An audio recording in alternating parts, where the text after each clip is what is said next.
Bonjour à toutes et à tous, bienvenue sur KTV Crazy FM, le 106.9 pour un temps de parole en direct à la radio, à la télévision, sur la page Facebook de KTV, mais également sur l'infocrazy.fr. Notre invité ce matin n'est autre que le patron de Météo France, Laurent Floch. Évitez de m'appeler quand je suis en direct. Laurent Floch, bonjour. Bonjour Patrick, bonjour à tous. Merci d'avoir accepté notre invitation. Laurent, la question, tout le monde doit vous la poser. On regarde le ciel, on voit qu'il ne pleut pas, on regarde un peu les différents sites. Évidemment, on suit Météo France et on ne nous annonce pas de la pluie pour la semaine qui vient. Est-ce qu'il y a de quoi être inquiet ? Alors, tout d'abord, pour revenir sur ce que vous venez de dire, on regarde le ciel et il ne pleut pas. En fait, il pleut sur Mayotte. Mais pas au bon endroit. Alors, il pleut pas beaucoup, il pleut pas au bon endroit, ou en tout cas pas là où on voudrait, mais il pleut en moyenne une fois tous les 3 jours, une dizaine de millimètres. On a même relevé sur Msamboro il y a 10 jours 70 millimètres. Ah, quand même. Voilà, donc c'est pas forcément une saison qui diffère de la normale. On n'est pas forcément non plus dans des quantités importantes et pas partout. Mais il pleut de temps en temps à Mayotte. Donc si on se pose la question de savoir si on est dans la saison des pluies, il pleut de temps en temps, donc on n'est pas en septembre où c'était sec, on n'est pas en mois d'août, donc on est entré dans une période où c'est plus humide. Oui, il pleut, Laurent, mais pas au bon endroit et pas suffisamment. Donc voilà. Ça ne change rien à la problématique que l'on a aujourd'hui. Si on veut voir la pluie tomber, c'est pas pour le plaisir de voir la pluie, c'est qu'on a besoin d'eau. Il y a des coupures, les retenues collinaires, elles sont loin d'être remplies, loin de là, et on est dans cette phase de transition, comme tous les ans, vous allez me le dire, cette phase de transition entre le moment où la saison des pluies va arriver, elle n'est pas encore là, en tout cas, les pluies ne tombent pas, et la fin de la saison sèche. Et dans cette période-là, on manque d'eau. Oui, alors vous avez raison. Comme je vous ai dit, on a des pluies sur Mayotte en moyenne une fois tous les 3 jours. Le prochain épisode est prévu pour lundi. Mais effectivement, par exemple ce week-end, on ne voit pas de précipitations importantes, peut-être quelques petites averses, mais rien de particulier. Et le prochain épisode, c'est lundi. Et ensuite, on parle de tendance. Après 4 jours, on parle de tendance. Et les tendances sont plutôt optimistes pour ce mois de décembre. Donc nous avons un signal humide, plus humide que la moyenne, pour tout le mois de décembre. Donc nous attendons ces pluies. Alors effectivement, Mayotte, c'est 400 km². Le bassin versant de Combani et le bassin versant de Dzoumogné, c'est encore moins. Donc effectivement, en termes de probabilité, on peut très bien se retrouver avec 70 mm sur Combani lundi. On peut se retrouver dans 10 jours avec 80 mm sur Dzoumogné. Tout comme on peut se retrouver avec 0 sur Combani et 0 sur Dzoumogné. Ouais. Donc là, pour l'instant, clairement, on ne sait pas. Sur les prévisions à moyen voire long terme, est-ce que la saison des pluies, les grosses pluies je parle, elle est déjà visible, on la voit arriver? Alors, ce dont vous parlez, en fait, c'est la zone de convergence intertropicale. Exactement. Donc, cette zone de convergence intertropicale qui se traduit en Shimaoré par le Kashkazi, et qui correspond en fait à un vent de nord-ouest, n'est pas encore en place dans la région. Ouais. Donc, il se trouve plus au nord. Ouais. Et malgré des températures d'eau importantes, nous n'avons pas encore relevé de Kashkazi jusqu'ici.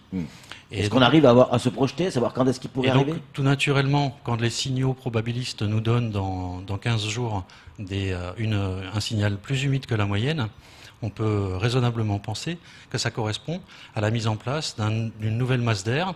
Et donc cette nouvelle masse d'air, qui potentiellement, à cette époque, c'est le Kashkazi. Donc il y a des chances qu'on ait des grosses pluies, on va dire entre le 8 et le 15 décembre, en tout cas dans cette période-là, on pourrait peut-être avoir des grosses pluies, c'est-à-dire qu'il faut tenir jusque-là. Alors même, je dirais début décembre, potentiellement, on peut avoir de la pluie. On peut avoir de la pluie, alors pas forcément de style de Kashkazi, mais dans une transition plus intéressante probablement d'un point de vue sécheresse. Alors, oui, allez-y quand même. Laurent, je ne sais pas si vous êtes parti jeter un coup d'œil dans les 2 retenues.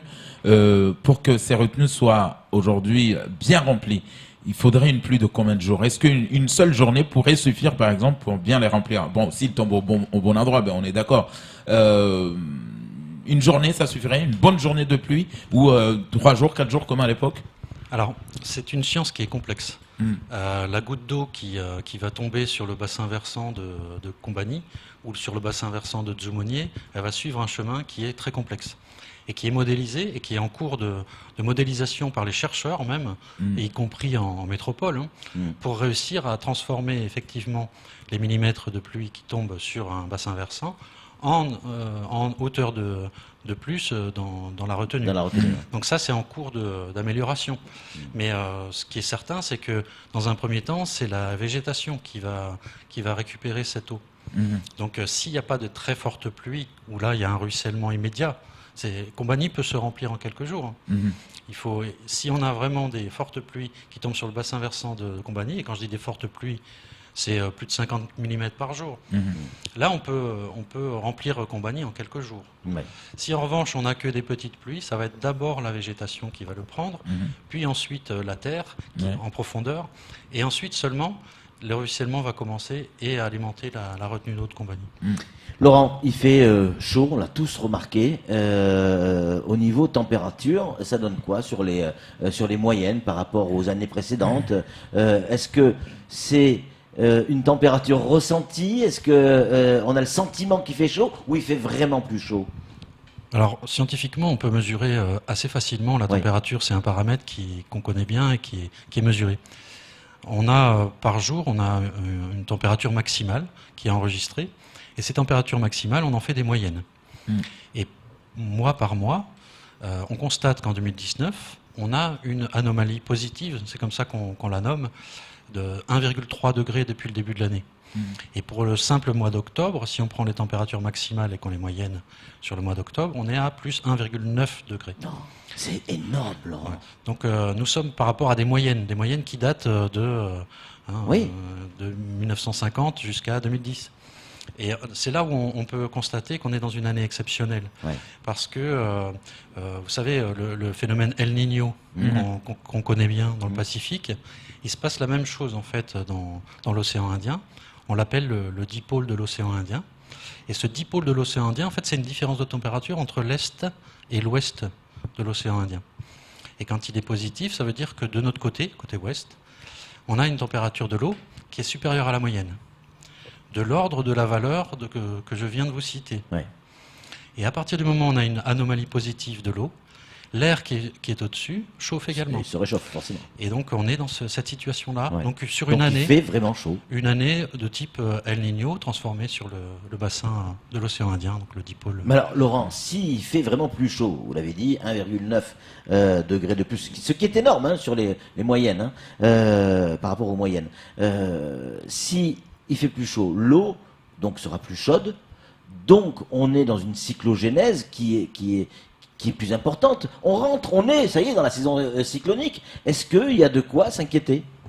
Alors cette année, les calculs qui ont été faits par le Centre météorologique régional spécialisé du Chaudron à La Réunion ont donné un commencement de la saison cyclonique qui, paradoxalement, va être un peu plus tardif que les années précédentes.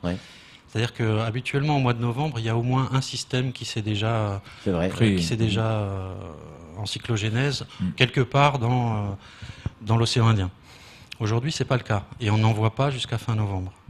Donc, ce qui signifie que malgré l'ingrédient température de l'eau, les autres ingrédients ne sont pas présents encore pour permettre le développement de cette cyclogénèse. Et ils vont se mettre en place progressivement pendant le mois de décembre. Et là, les calculs ont montré qu'on était dans une saison cyclonique, c'est le lapsus révélateur, une saison cyclonique plutôt dans la moyenne, avec entre 8 et 11 systèmes qui potentiellement pourraient se créer pendant cette saison. Moins que l'année dernière. Alors moins que l'année dernière, la moyenne étant à 10. Moins que l'année dernière, il y en a eu 15 qui se sont créés dans la zone.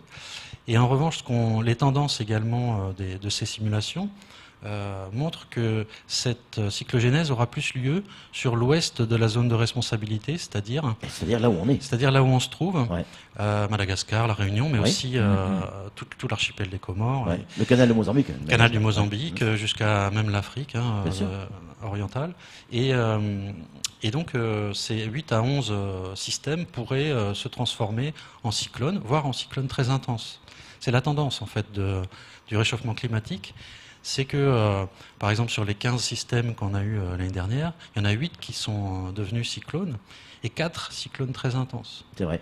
Ce qui veut dire qu'on est dans une progression de l'intensité des systèmes. Et donc ça, c'est des questions qu'il faut regarder et qui sont inquiétantes. Oui, qui sont inquiétantes parce que la partie ouest, vous l'avez parfaitement bien expliqué, Laurent, la partie ouest, c'est là où on est, le fameux canal de Mozambique, avec une partie de la Réunion, en fait, qui inclut ce côté ouest. Mais on se souvient des cyclones de l'année dernière qui ont ravagé le Mozambique. Idaï, je crois, c'est ça? Idaï et Kenneth également. Et Kenneth, bien sûr, Kenneth.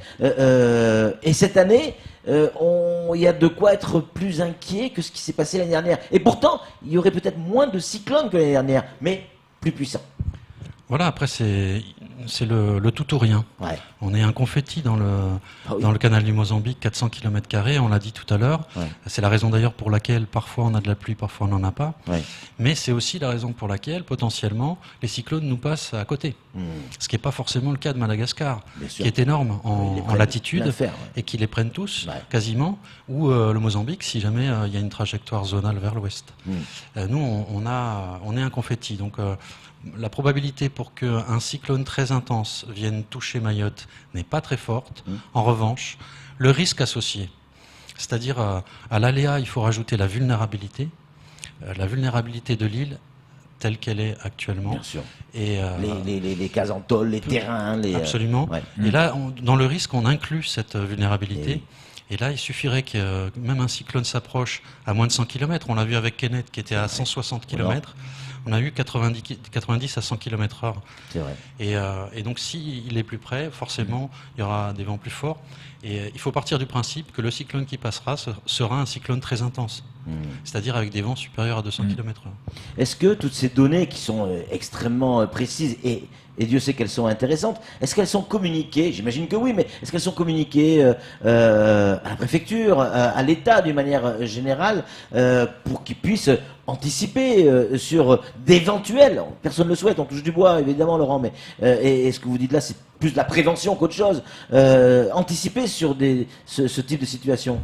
Absolument, oui.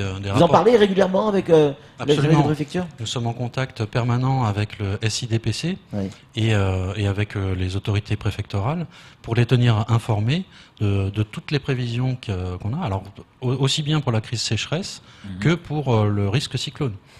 Et là, en l'occurrence, il faut prendre en compte également l'incertitude de ces calculs. C'est-à-dire qu'on ne va pas communiquer sans donner en même temps le degré d'incertitude. Évidemment. Et c'est de la même façon quand on détecte une cyclogénèse, vous voyez bien que la trajectoire qu'on communique, c'est en fait un cône qui s'élargit. Alors qu'en réalité, la trajectoire, elle va être linéaire. C'est clair.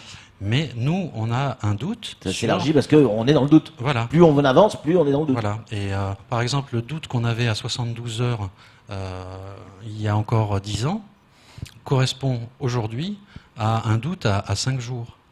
C'est-à-dire on s'améliore en fait dans la marge d'erreur environ de 2 jours tous les 10 ans. Quel paradoxe, Laurent. On veut de la pluie. On a besoin de la pluie mais pour vivre. Pardon, mais c'est des mots qui peuvent paraître importants, mais c'est vrai, on a besoin de la pluie pour vivre. La seule eau que l'on a ici actuellement en quantité, c'est celle qui vient du ciel. Les cyclones pourraient nous en amener, mais on ne veut pas de cyclones. Quel paradoxe. Tout à fait, c'est exactement ce qu'on a dit tout à l'heure.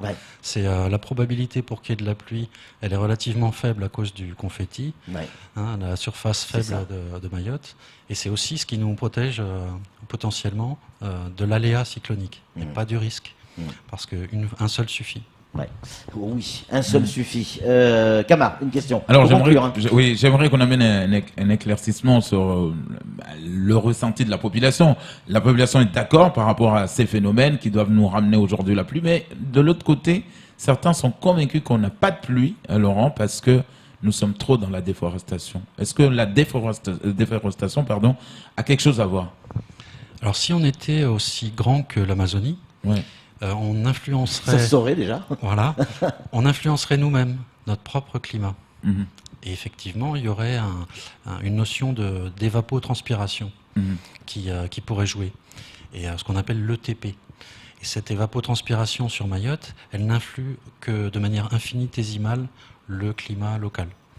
C'est-à-dire qu'on est dans une circulation généralement qui passe d'une circulation de sud-est pendant les alizés à une circulation de nord-ouest pendant la saison des fortes pluies en Kashkazi, mais on est toujours quasiment dans une circulation. C'est-à-dire que l'air circule sur Mayotte et donc l'air qui était juste au-dessus de Mayotte au moment d'une évaporation potentielle s'en va très rapidement et est remplacé immédiatement. Donc il faudrait d'une part qu'on soit plus large, que l'île soit plus grande pour qu'il y ait vraiment une influence, et en plus il faudrait qu'il n'y ait pas de vent. Ouais, donc clairement la dévégétalisation n'a pas d'incidence sur la pluie qui peut tomber à Mayotte, clairement. En revanche, la dévégétalisation a une incidence si jamais il pleut. L'eau va glisser et ne sera plus absorbée. Alors, on dit ça, très bien, mais le message il est clair, on l'a compris, Laurent. Mais il y a un autre message que vous avez donné aussi qui moi, m'inquiète quelque part, parce que les premiers servis, si jamais il pleut, ça sera l'agriculture, enfin la végétation, avant nous. Parce qu'elle va pomper cette pluie. Donc, s'il pleut, c'est d'abord les arbres, ceux qui restent, qui vont se servir, et après nos rivières, et après nos retenues. Ça veut dire qu'il faut vraiment qu'il pleuve beaucoup. Absolument. Si on est dans une pluie fine ou une pluie rare, c'est la végétation qui en premier va se servir. Ensuite, ça va être l'infiltration. Mais c'est pas vraiment le cas ici à Mayotte. C'est-à-dire que les fortes pluies, enfin les pluies quand elles tombent, c'est souvent sous forme, ce qu'on appelle nous des pluies convectives, qu'elles soient fortes ou pas. C'est-à-dire que en fonction de la vitesse du nuage, s'il reste sur Mayotte, il va y avoir plus de précipitations que s'il passe très rapidement. Forcément. Pour une même intensité de nuages. Mais sur Mayotte, la plupart des pluies sont des pluies convectives. C'est-à-dire qu'on n'a pas ce phénomène en Bretagne, par exemple, où il y a des pluies fines tout le temps et qui viennent justement alimenter la végétation et qui permettent justement de dire que quand il pleut en Bretagne, c'est d'abord la végétation, puis ici, on a grande chance que ça ruisselle assez rapidement. Si ça tombe au bon endroit, si je prends un exemple au hasard, sur le bassin versant de Combani, ça ruissellera. Ça ruissellera quasiment immédiatement. Quand on aura un gros orage qui va tomber sur le bassin versant, à plus de 50 mm, là, ça n'aura pas le temps le phénomène dont nous parlons n'aura pas le temps de se mettre en place. En résumé, Laurent, parce que c'est déjà l'heure de nous quitter, en résumé, on pourrait avoir de la pluie d'ici 15 jours à peu près, en tout cas on l'espère, mais les prévisions montrent qu'effectivement il y a des signaux humides pour d'ici 15 jours. Prudence pour cette saison cyclonique, moins de cyclones, en tout cas en termes de prévision, moins de cyclones que l'année précédente, mais peut-être plus violents. Donc là encore, on touche du bois. Et puis les températures qui continuent d'augmenter. Et puis ce phénomène comparable à El Niño qui a une incidence sur, on l'a bien compris, sur le réchauffement de l'eau, etc.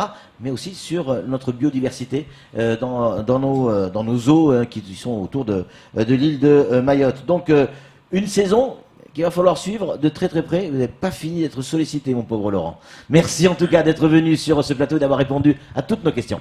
Merci Patrick, merci à tous. Allez, c'est tout pour ce temps de parole. Tout de suite, la suite de nos programmes.